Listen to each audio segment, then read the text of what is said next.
Olá pessoal, na nossa videoaula de hoje nós vamos estudar o assunto intitulado Origem da Vida na Terra. Então, nós temos que desde a antiguidade até meados do século XIX, tá? Ok? Perdurou-se a teoria da abiogênese, né? Ou também, como ela era conhecida, teoria da geração espontânea, segundo a qual a origem da vida ela podia ocorrer a partir de matéria não viva. Olha que ideia, né, que perdurava nesse período. Então é por isso que nós vamos começar a trabalhar duas teorias distintas. Uma que é chamada de abiogênese, que é essa aqui, que afirma que seres vivos podem surgir de matéria não viva, e foi uma teoria que perdurou durante muito tempo, desde a antiguidade, ok? Nós temos, por exemplo, que o filósofo grego Aristóteles ele acreditava na ideia da geração espontânea para alguns seres vivos, e esse pensamento perdurou por vários séculos. Aristóteles foi um filósofo que viveu em torno de 300 anos antes de Cristo. Observe como o pensamento dele perdurou durante muito tempo. Então, segundo a teoria da abiogênese, seres vivos, né, como por exemplo larvas de inseto, poderiam ser originados da matéria não viva. Esse pensamento, em parte, pode ter se originado pela observação de que, de fato, a matéria orgânica em decomposição, como é o caso das carnes, elas eram um substrato para a presença de micro-organismos, tá? E também de organismos mais complexos, né, e maiores, como é o caso de larvas de inseto.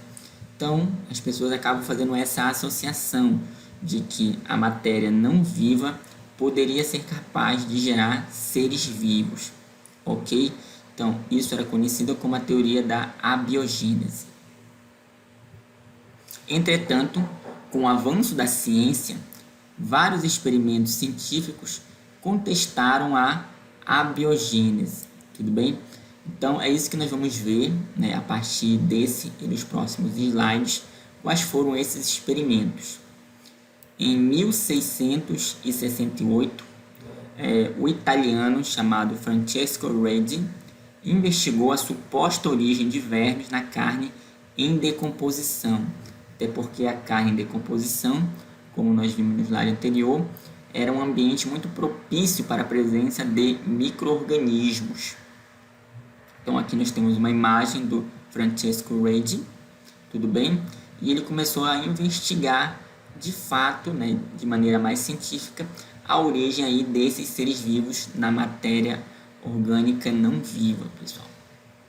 Então, Redi colocou pedaços de carne crua em frascos abertos, tudo bem? E em outros frascos ele tampou a entrada do recipiente com gás. Então, o que nós podemos observar? Ele comprovou que não havia geração espontânea de vermes a partir de corpos em decomposição. Então, como vocês podem observar aqui, nesse experimento dele, nós temos aqui alguns frascos, tá, que ficaram abertos, tudo bem? E também frascos que estão tampados com gaze. Então, naturalmente, nos frascos abertos, ocorreu que a entrada de insetos, como no caso de moscas. E aí elas puderam depositar os seus ovos e aí surgiram as larvas. Só que nos frascos estavam fechados com gaze, isso não aconteceu, tudo bem? Entretanto, apesar dos resultados de Redi, ainda acreditava-se que micro-organismos surgiam por abiogênese, até porque essa gaze ela não permitia que moscas entrassem, mas ela permitia que outros micro-organismos menores conseguissem, por exemplo, entrar dentro do recipiente e se reproduzir aí nessa matéria orgânica, pessoal. Então, mesmo com esse experimento do Redi, ainda muitas pessoas continuaram acreditando na abiogênese. Todavia, esse experimento foi um passo importante no sentido de questionar a abiogênese, pessoal. Então, continuando, em 1745, né, muito tempo depois, o inglês John Needham realizou experimentos em que ele fervia caldos nutritivos em frascos e depois fechava-os. Tá? Então aqui nós podemos observar uma imagem de John Needham e também uma ilustração do experimento dele. Então aqui ele fervia caldos nutritivos dentro de alguns recipientes e depois de um tempo, né, em que esses recipientes eles eram fechados, você podia observar a presença de micro-organismos dentro desse frasco. Então, o que o John Needham observou, né? O John Needham ele obteve caldos contaminados com micro-organismos, como vocês estão observando aqui. Então, ele creditou tal resultado à geração espontânea. Afinal de contas, segundo ele, o caldo aqui, né, após a fervura, teria sido esterilizado, não conteria nenhum ser vivo. Como depois desse procedimento surgiram seres vivos nesse caldo? Então, a única resposta para o John Needham seria a geração espontânea ou abiogênese. Ok, pessoal? Então, continuando, o italiano Lazzaro Spallanzani, né, ele refez os experimentos do John Needham, mas ele ferveu os caldos nutritivos por mais tempo, tudo bem? E também ele usou não apenas rolhas de cortiça, tá? Mas também ele fez o seguinte: ele derreteu o gargalo de alguns frascos no fogo, ou seja, ele fechou alguns recipientes de uma forma muito mais cuidadosa, de modo a impedir a entrada de quaisquer micro-organismos, tudo bem? Então, essa aqui é uma imagem do Lazzaro Spallanzani, tranquilo? E aí, o que nós podemos observar? Os micro-organismos, eles surgiram apenas nos frascos com rolhas de cortiça. A cortiça é um material originada do tronco das árvores, mais especificamente da casca dos troncos das árvores, tudo bem? Então aqui nós podemos observar, né, um esquema representando o experimento do Lazzaro Spallanzani, tá? Então nós temos aqui, olha, frascos com sucos nutritivos, no caso aqui, olha, caldo de galinha, sucos de frutas. E aí houve a fervura por um período mais prolongado, tudo bem, do que o período que foi utilizado por John Needham. E aí ocorreu o derretimento do gargalo para a vedação. Vocês podem estar observando aqui, olha. Ocorreu aqui esse modo de fechamento bem mais rigoroso, ok? Então os frascos permaneceram sem contaminação.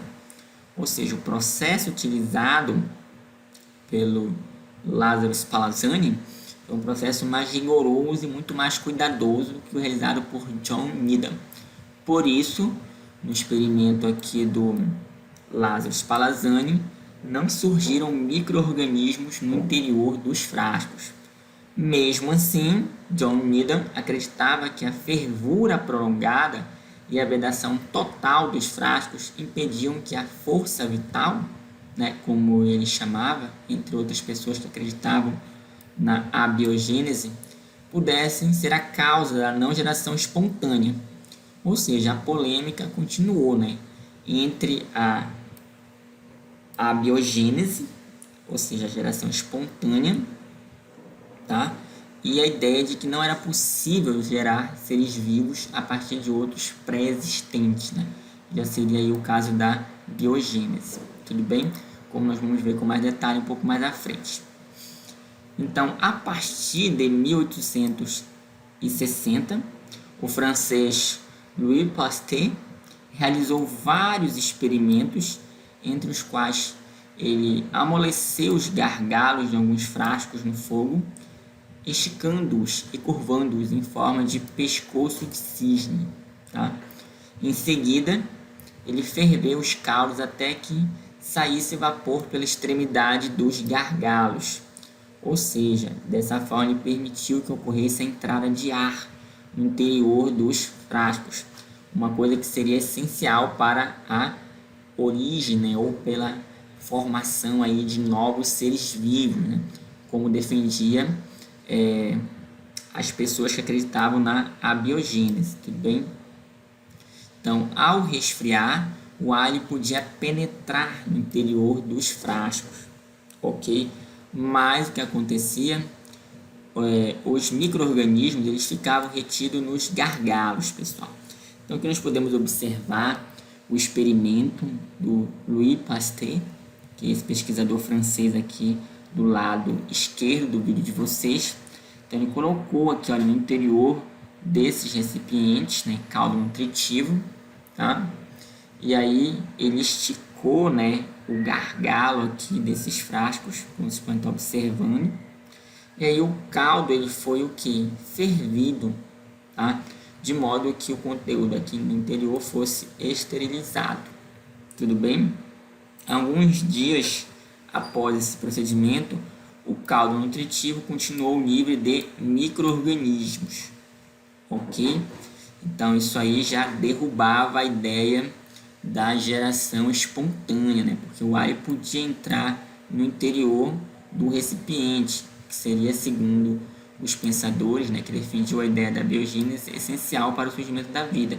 Mas mesmo assim não surgia nenhum micro-organismo, muito provavelmente porque esses micro-organismos ficavam retidos aqui no gargalo, né, que havia sido esticado. E aí os micro-organismos ficavam retidos aí nessas regiões do gargalo.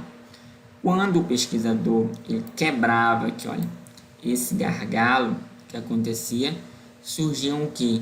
Micro-organismos, naturalmente, porque o ar contaminado ele podia permitir o acesso direto dos micro-organismos desse caldo nutritivo. Tranquilo? Então, com isso, através desse experimento, foi possível de fato, né, derrubar a teoria da abiogênese, pessoal. Dessa forma, ficou comprovada a teoria da biogênese, segundo a qual todos os seres vivos são originados de outros seres vivos pré-existentes. Não era mais possível acreditar na ideia de que a matéria bruta, né, sem vida, pudesse originar seres vivos. Tranquilo? Ideias modernas sobre a origem da vida. Então, pessoal, se um ser vivo só pode se originar de outro ser vivo pré-existente, como os seres vivos surgiram na Terra pela primeira vez? Ou seja, aí nós já temos uma outra questão que surge após você derrubar ideias, né, sobre a biogênese. Então, hoje em dia, nós ainda temos várias pessoas que pensam de forma diferente do pensamento científico, como nós veremos na aula de hoje. Entre as ideias que podem explicar como a vida surgiu na Terra pela primeira vez, nós temos o criacionismo, segundo a ideia que os seres vivos eles surgiram por criação divina, ou seja, que existe um Deus e que esse Deus foi capaz de criar os seres vivos. No caso aqui, nessa imagem, né, representativa, nós podemos observar a criação do homem, né, feita por Deus, e também teria criado todos os outros seres vivos. Então, essa ideia, né, chamada de criacionismo, defende a intervenção divina, né, de que existe um ser superior que foi capaz de criar os seres vivos. Então aí você tem uma resposta para o surgimento dos seres vivos na Terra, tá? Essa é uma ideia que vigorou durante muitos séculos e até hoje muitas pessoas acreditam nessa ideia do criacionismo. Tudo bem, pessoal? Então, vamos ver uma outra ideia sobre a origem dos seres vivos na Terra. Ela é chamada de panspermia. Ou seja, segundo a panspermia, a vida ela não se originou na Terra, mas sim em outro local do espaço sideral. Tá? Isso é bem interessante. Então, segundo essa teoria, né, micro-organismos ou precursores químicos da vida se encontram presentes no espaço, sendo capazes de dar surgimento a ela quando atingem um planeta adequado, que é o caso aqui da Terra.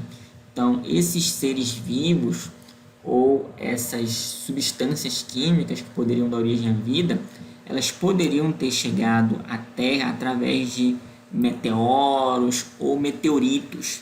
E aí esses seres vivos, eles chegariam na Terra e aí poderiam originar as primeiras formas de vida, né, no nosso planeta.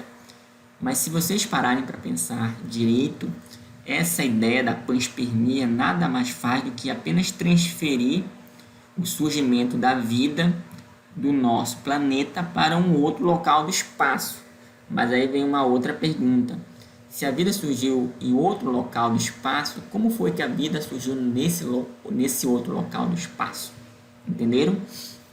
Então, fica sempre a questão no ar. De qualquer forma, existe aqui esse pensamento, nessa teoria aí da panspermia, de uma origem extraterrestre para a vida na Terra, pessoal. Além disso, existe uma outra teoria, chamada origem por evolução química. Tá? Essa origem por evolução química ela foi proposta pelo russo Alexander Oparin, tá? Ele era bioquímico, e também pelo inglês John Haldane.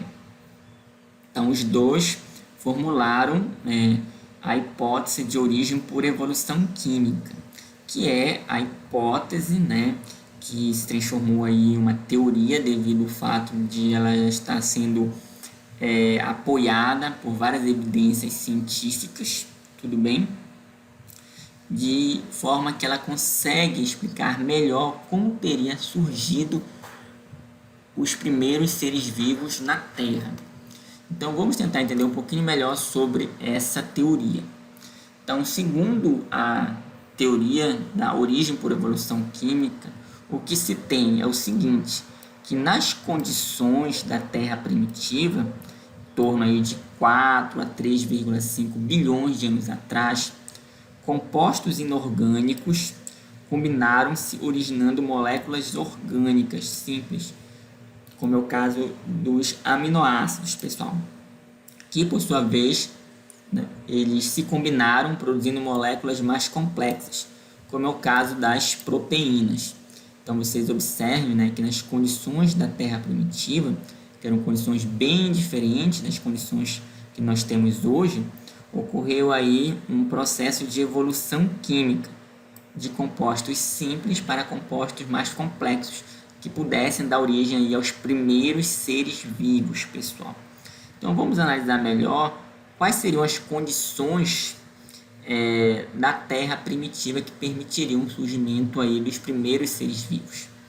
Inicialmente com relação à atmosfera primitiva. Então nós temos que a composição química da atmosfera seria diferente da composição química dos dias de hoje.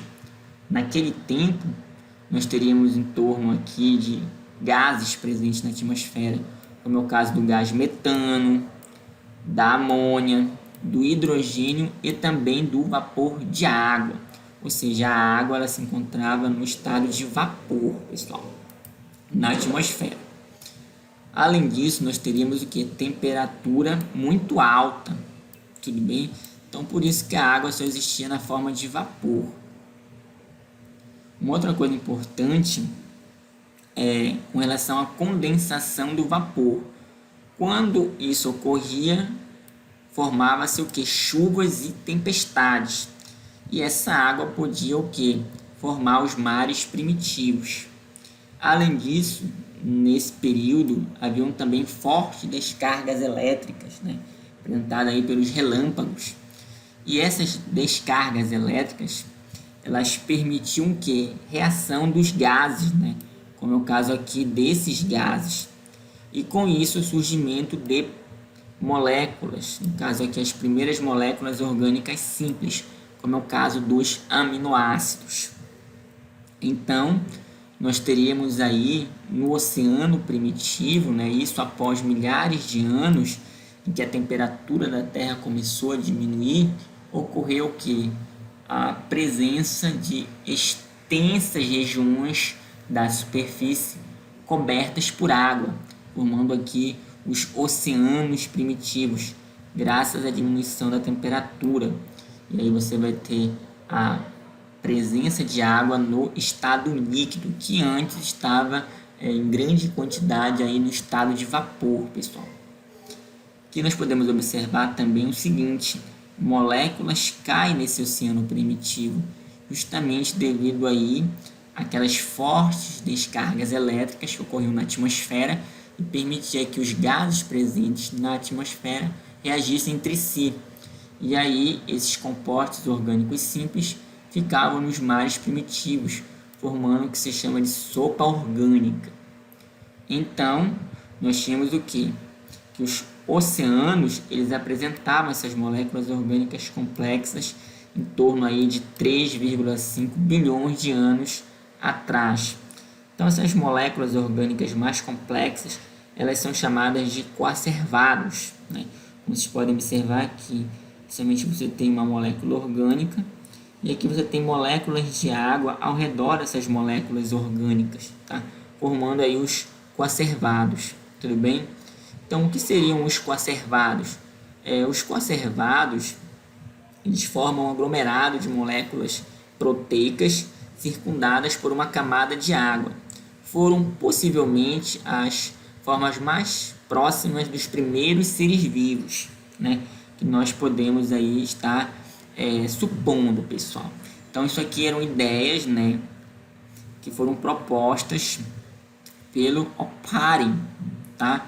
E por John Haldane, tudo bem?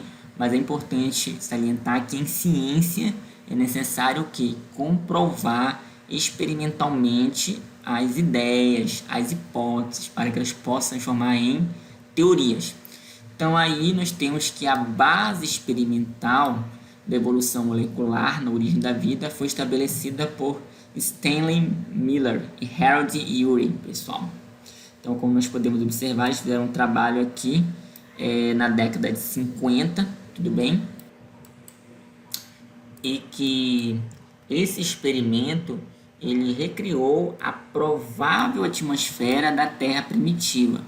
Então, como nós podemos observar aqui nessa imagem, né, nós temos aqui o Stanley Miller, né, juntamente com o seu experimento, né, o equipamento que ele utilizou para simular as condições da Terra primitiva e obter os primeiros resultados favoráveis à evolução molecular, tá? Então, nós podemos observar aqui uma representação esquemática do experimento do Stanley Miller.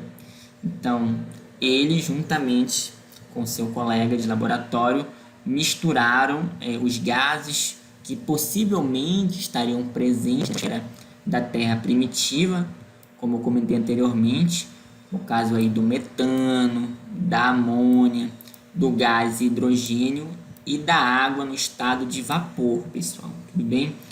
Então, essa mistura de gases foi submetida a fortes descargas elétricas.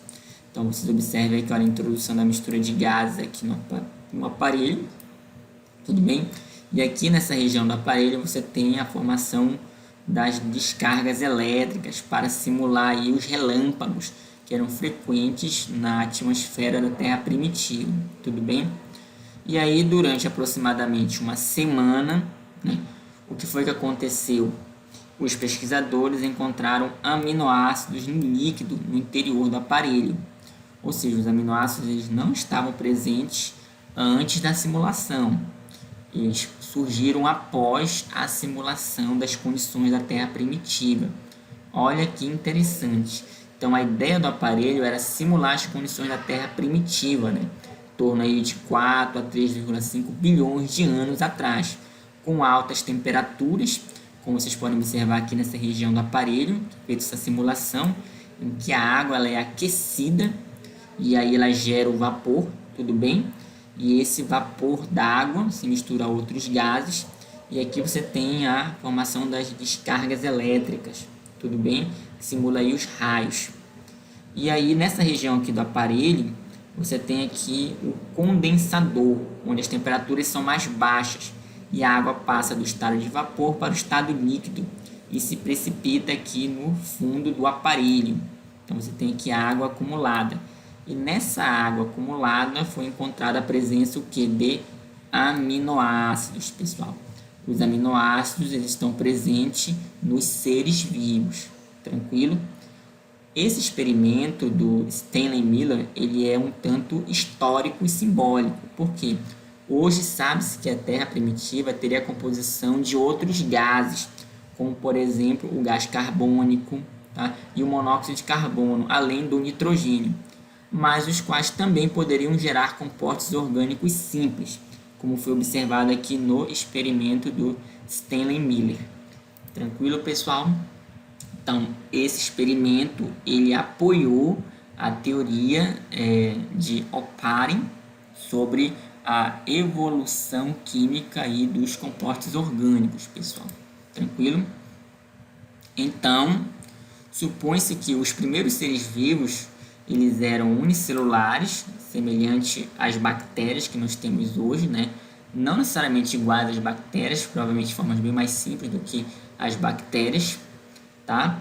Então, eles teriam surgido através da evolução química de compostos inorgânicos para compostos orgânicos, ok? E o registro fóssil mais antigo de um ser vivo data de cerca de 3,5 bilhões de anos atrás, tudo bem? Como nós podemos observar aqui nessa imagem, tá? Que é a Baía dos Tubarões, na Austrália, onde nós podemos observar aqui, tá? Esse registro fóssil aqui, olha, nessa região, né? Mostrando aqui estromatólitos, tá? E o que seriam estromatólitos? Estromatólitos podem ser definidos como uma rocha fóssil formada por atividade de micro-organismos em ambientes aquáticos, pessoal. Então, isso aí seria uma evidência da presença nesse período, em torno de 3,5 bilhões de anos, de seres vivos já existentes na Terra, pessoal. Olha que interessante, tudo bem? Então, essa foi a nossa aula de hoje e muito obrigado pela atenção.